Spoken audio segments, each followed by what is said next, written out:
Assalamualaikum warahmatullahi wabarakatuh. Selamat pagi semuanya.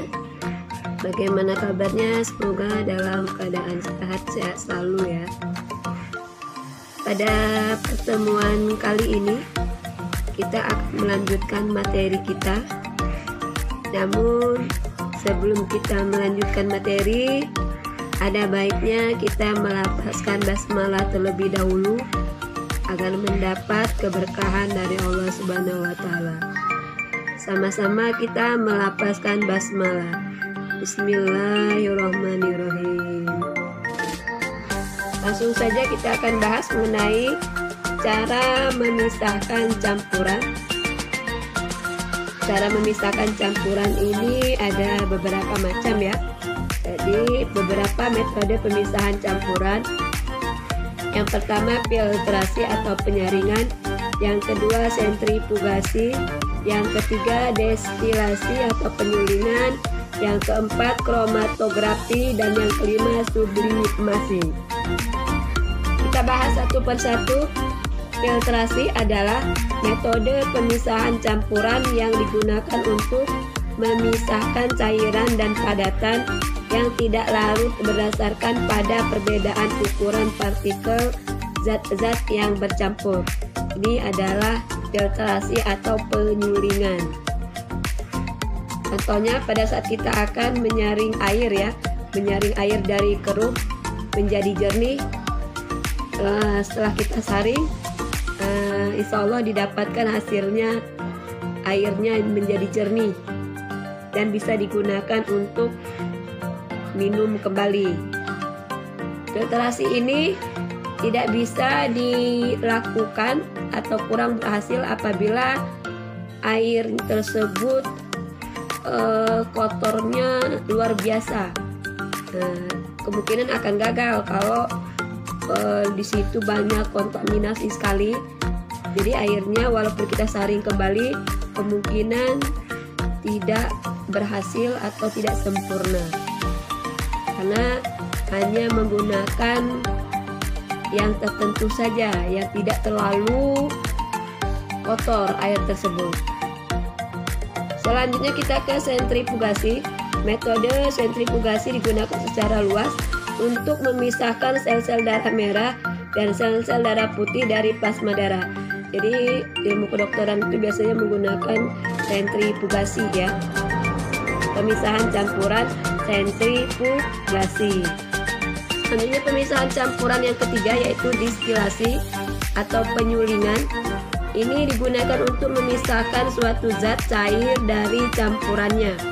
Prinsip kerjanya didasarkan pada perbedaan titik didih dari zat cair yang bercampur sehingga saat menguap setiap zat akan terpisah. Jadi pada distilasi ini untuk mengingatnya, kalau dia berdasarkan titik didih berarti dia menunjukkan destilasi atau penyulingan.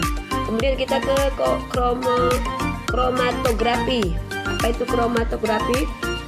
Metode pemisahan campuran yang didasarkan pada perbedaan kecepatan merambat antara partikel-partikel yang bercampur dalam suatu medium diam ketika dialiri suatu medium gerak. Jadi kromatografi ini contohnya beri gelas air aqua, dikasih air sedikit, kemudian tisu tersebut dikasih warna pensil cat warna merah. Nah, kita celupkan sedikit ujung ininya ya, ujung tisu tersebut. Lama-kelamaan apa yang terjadi? Pasti warna merah itu tidak hanya warna merah, tetapi ada campuran-campuran warna lain sehingga berubah menjadi merah.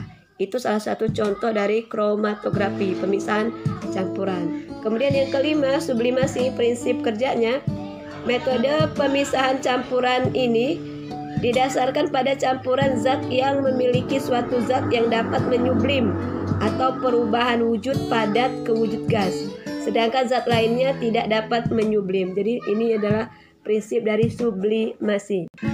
Selanjutnya kita akan bahas mengenai sifat-sifat benda secara garis besar.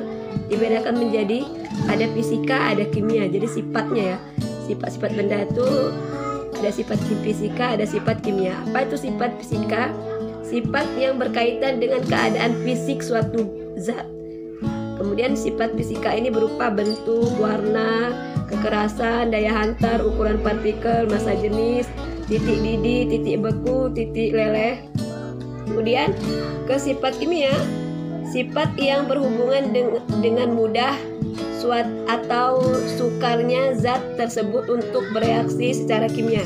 Jadi sifat kimia ini sifat zat yang berhubungan dengan mudah atau sukarnya zat tersebut untuk bereaksi kimia. Jadi ini adalah sifat kimia. Selanjutnya kita akan bahas mengenai perubahan fisika. Jadi yang tadi ada sifatnya, sekarang perubahan. Perubahan fisika adalah perubahan zat yang tidak disertai dengan terbentuknya zat baru. Jadi tidak terbentuknya zat baru ya. Contohnya nih, batu kita pukul-pukul, kita pecahkan menjadi batu-batu kecil. Contohnya di daerah gunung ya, itu banyak yang memecahkan batu. Walaupun dipecahkan, tetap juga namanya batu, tidak terbentuk zat baru, hanya bentuknya saja yang berubah. Kemudian lagi contohnya, beras kita tumbuk tetap menjadi tepung beras. Kemudian kopi ditumbuk tetap menjadi kopi, tidak ada perubahan zat baru. Kemudian contohnya ini ada contoh beras diubah menjadi tepung beras. Jadi beras itu kita tumbuk tetap menjadi tepung beras, tidak ada zat barunya di sini. Kemudian kayu diubah menjadi kursi ya, kayu diubah menjadi kursi. Ya ini tetap kursi kayu ya. Kemudian air berubah menjadi es. Air kita taruh di kulkas ya tetap air es, tidak berubah zat barunya.